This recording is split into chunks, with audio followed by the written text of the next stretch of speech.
Salutations, respective viewers. This is George from Ireland. So, in this video, I'm going to be talking about blasphemy in Pakistan and the notion of blasphemy more broadly. Incidentally, what is blasphemy? That's insulting a religion, in this case, Islam. So, since, I think I'm right in saying the 1980s, blasphemy was made a capital offence in the Islamic Republic of Pakistan. I'm quoting from memory here. The relevant statute says, "Whomsoever shall blaspheme the sacred name of the Prophet Muhammad, peace and blessings upon him, shall suffer death or life imprisonment."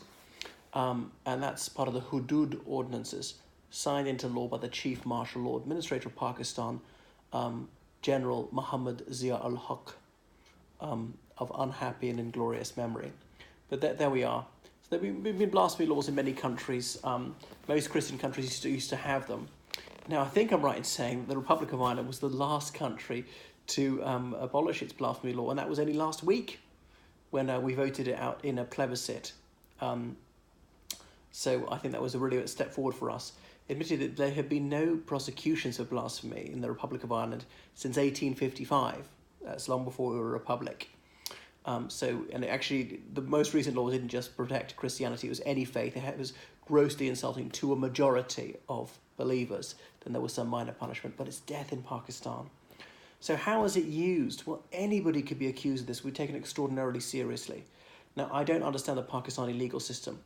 It's partly English common law and partly Shariat law, which is based on the Hadith, which is to say the sayings and the deeds of the Prophet Muhammad, peace and blessings upon him. And he'd better add peace and blessings upon him after his name, or better still say it in Arabic.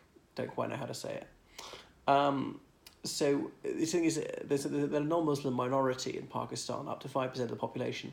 Christians, Hindus, who else?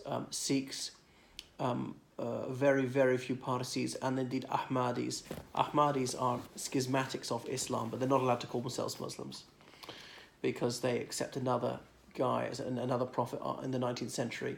And as any Muslim will tell you, that the Prophet Muhammad was the last and greatest prophet of Islam. There could be no addition after him.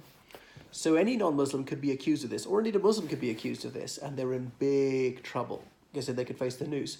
I believe no one's actually been executed for it, but obviously people have been terrified they could be false accused. Why would anyone possibly say a bad word against Islam in Pakistan? When you do that, would be the death of you. Some people are just mentally ill. And these people, whilst they're in prison, could easily be killed by the other prisoners. So Bibi was a Christian woman who allegedly defamed the Prophet Muhammad, peace and blessings upon him, about 8 years ago whilst labouring in the fields. And some Muslim women accused her, so she spent 8 years in prison. So she's just been acquitted, thank goodness. Even if she did it, she shouldn't be killed. Nobody should be killed for blasphemy or actually punished in any wise. If you believe that God is almighty, then he is potent enough to look after himself. He's powerful enough to punish these people with a well-aimed heart attack and then roasting them in the infernal regions for all eternity to his heart's desire. But if you really believe that God is all-merciful, then he'd want you to be compassionate, wouldn't he? If you really believe in him, you don't need him to come in and punish people for you. So, I know about the best of Islam, and Muslims often tell me that they're merciful, forgiving religion, and I really like to see that. And there are some Muslims of outstanding moral courage, those who are gallant enough to stand out against this law.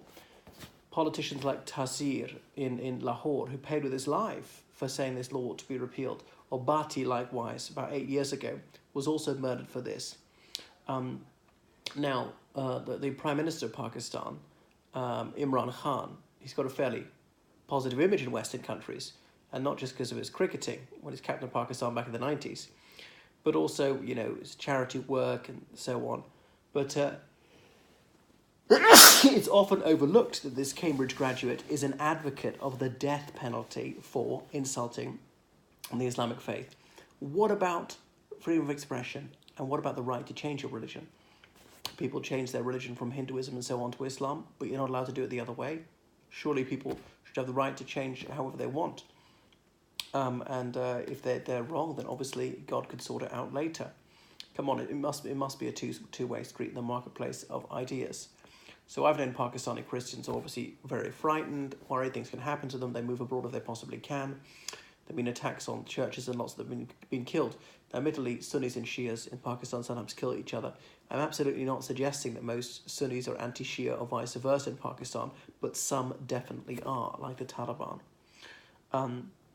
So that's that. Let's have a step forward and not punish people for their beliefs, however controversial.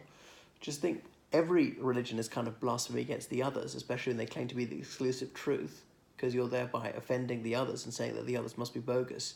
If one is the exclusive truth, ipso facto, the others must be false. So there you go. So nobody should be punished for saying what they believe about another person's faith.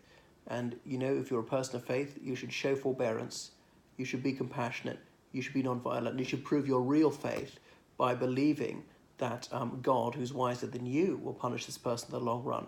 There's no need for mankind to intervene and punish anyone for offences of this nature.